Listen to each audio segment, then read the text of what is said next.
and welcome to Constellations Chit Chat. I'm Linda Comeau, and I am interviewing people for our conference coming up, 2015 North American Systemic Constellations in San Diego in November. And today I have Barry Krost with me, and Barry's topic is on Sunday, November 15th at 2 p.m., Working in the Mind's Eye, Systemic Family as a Guided Meditation. Welcome, Barry. Hello. Hi. Nice to be here. First of all, I'd like to ask you the question I ask most people. How would you describe constellations to someone at a cocktail party? Well, after I've had my third or fourth beer, it's an interesting thing. You know, usually it's there's no like tagline for that thing. But I think normally what I say is that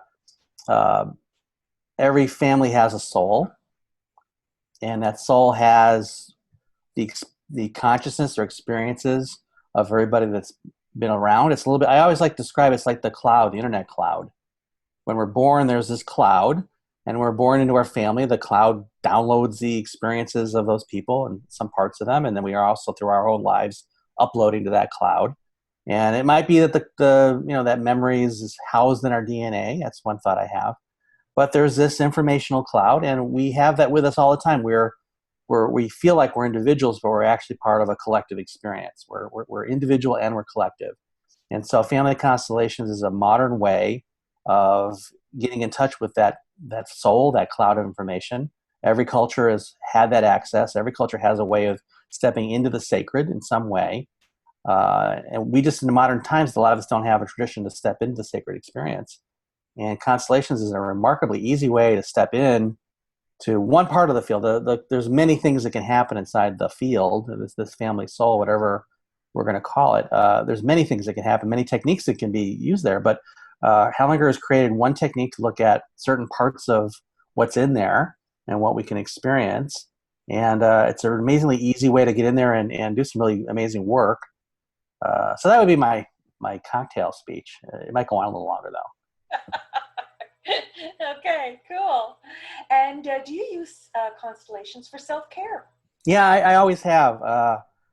I've always done like personal constellations. I do different things. Sometimes I'll just write a bunch of things on pieces of paper and turn them face down and move them around and flip them over. I like to play with crystals. Sometimes I'll set up a crystal spread of things and see what's going on. Sometimes I'll meditate and try to sort of get in touch with the field and sort of sit in the field and sort of see what rises up, what's true. But I've always done something. I don't do it all the time, but I usually, when I get up against some kind of challenge, I will at least write down some things on pieces of paper and just move them around just to see what shows up. Cool. Yes, I like doing that too. Okay, so now the meaty part here. Tell us about your talk, Working in the Mind's Eye, Systemic Family Constellations as Guided Meditation. Yeah, so Hellinger uses meditation. I've never met him in person, but I've watched lots of video, and he uses meditation quite frequently. But what really happened for me is I've been a body worker for 32 years, and when I initially did learn family constellations, in 2002, I never really did anything with them in my practice. And after I got trained with Scott Bader to be a facilitator in 2008, I still didn't think I was going to use my bodywork thing. I really tried to keep it separate, so I did constellations and bodywork. But after a while, I'd be in the middle of a bodywork session. I'd be holding a shoulder. My work is usually moving body parts into alignment, into the correct position, and allowing them to self-correct. So it's very, very similar to what we do in the constellations. And it happens very spontaneous often. And so I'd be holding a shoulder, and all of a sudden I'd start thinking about the grandfather or things. Just my constellation consciousness of how I feel the field that way would show up. And I'd have a question. All right, so tell me about your great grandfather, or tell me about this or that. And they'd say something, and I might have the client say a sentence, and boom, the shoulder would release. So that started happening more and more, enough that I just started having people close their eyes, and I would start to take them. I would, see your grandfather's in front of you. What do you notice? And start to explore with them with their eyes closed what rose up for them, and try to take them to a place of resolution. And then also my hands would be on them, and then feel also what's happening physiological. So that's how it started. And then I started playing a little bit more with people sitting in a chair. And then I did a seminar with what's her name? Oh, Ursula Frank Bryson, and she does a lot of work like that. She actually has a book, In the Mind's Eye, and she talks and she has some videos. So she was showing some other ways different from Hellinger how to do that. So when I came back from that workshop in Seattle with her, I was like emboldened to start to do more and more just constellations with in the mind's eye, with eyes closed, and either over the phone or with my clients. And so I just have been doing it more and more, and I still do it on the table. It's something I do in about a third of my bodywork sessions. I'll usually have them say a sentence or a word, or have them close their eyes and see something. It's become a regular part of my healing practice. I don't really know how to keep it out anymore. So when the conference came up, I just thought I would just show what I know. I don't think I'm an expert at it yet, but I thought it's an easy thing to do. That's what's cool about it, is it doesn't really take an extra skill set from what we already know. Whatever we can do as facilitators in a group situation, we can apply it to the mind's eye. There's some differences though, and so my workshop is going to be really about what does it take to do it in the mind's eye? What are the differences there? Because there are some things you have to adjust for with the person having their eyes closed and it's just you and them, and they're sitting in a chair and you're sitting with them. So mostly that's what I'm going to focus on, is just giving people enough ideas that they can go off and play on their own. I really don't know that I figured it all out, though. I'm gotten pretty good at it, I think, just through practice.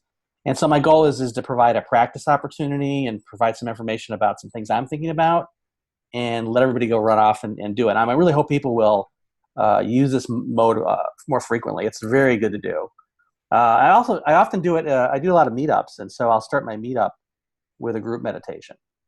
Same thing. I have everybody in the room, and I'll just propose. Let's say everybody sees a perpetrator in front of them that's in their family system somehow, and we'll just go through a thing. And then what happens with that is everybody has an experience at the beginning of the workshop of the work, and they're experiencing the orders of love, and they're experiencing the field together. It's getting the group together, and then someone usually gets set off by something I've suggested during the group meditation. So often the first personal piece of work is someone that said, I got really upset during that thing, and that really kind of got me going. And often a few days ahead of time, I'm thinking about what to set up, and I'm already sensing somehow unconsciously what the issues are going to be that day. So it's been a real nice opening thing for my meetups and my group one-day workshops, to start with a meditation like this, get everybody.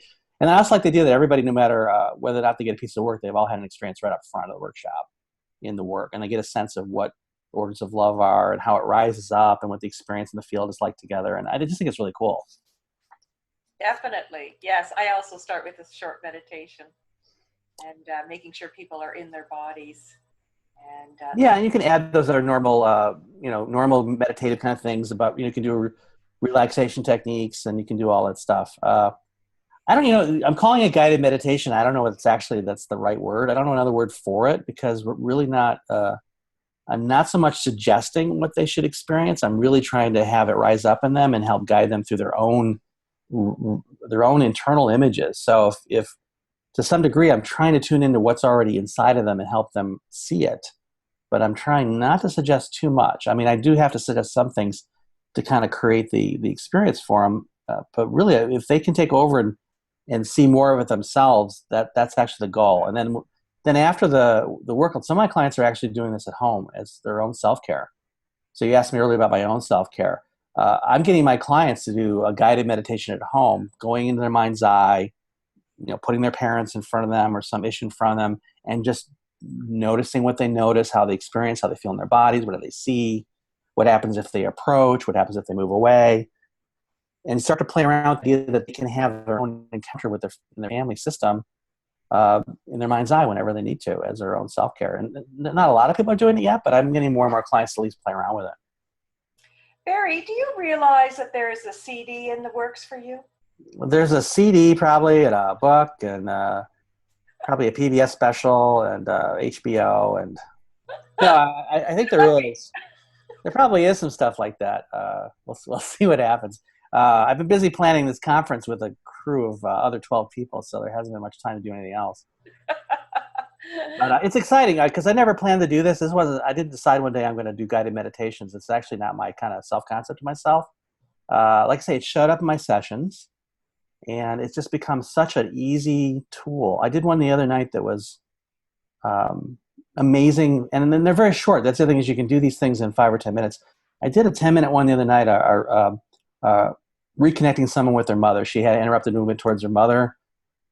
We walked her into her mother's arms. It was just an amazingly beautiful moment for her. She was not overwhelmed. She took it in, she felt it, and then I encouraged her to continue to work with this idea of the feeling of moving into her mother's arms, her mother holding her holding her mother, and really feeling it as an internal image that's hers, not something I gave her, but hers. And it was fabulous. And I find this really fun to do. I'm always, whenever there's an opportunity to do one of these, I'm ready to go. That's great. Yeah, I think we should do another video sometime. Sure. Right, so lead us through a few things. Okay. Great. Well, anything else to add? No, I hope everybody's coming to the conference. We've put a lot of time into it. We think it's going to be the best conference we've had. We hope so. This is the second one I've helped organize. And we thought about everything that we can think of. And the Bahia is going to be an interesting place to do it. And I think people are going to have a hard time choosing between the different sessions. Yes. I'm sure people are going to be mad at me. I'm program chair. They're going to be mad at me that they had to choose this one over this one because they want to go to everything. It's like a gigantic feast of constellations. And it's going to be pretty amazing what's all in one place. And the people who are in one place, it's getting very exciting. It's about 10 days out here. It's getting exciting. I haven't done it except to the couple I interviewed yesterday, Jamie and Peter Faust, but maybe we should suggest that speakers buy a tripod and videotape with their phones their talks, and then perhaps we could see other talks because there's so many great people coming. Well, I want to thank you very much for your time this evening, and I look forward to seeing you again in person. So you have a great weekend, and we'll see you soon, Barry. Thank you, Linda. Okay, and Barry's talk again is Sunday, November 15th, 2 p.m., Working in the Mind's Eye, Systemic Family Constellations as Guided Meditation. Thanks again, Barry. Thank you.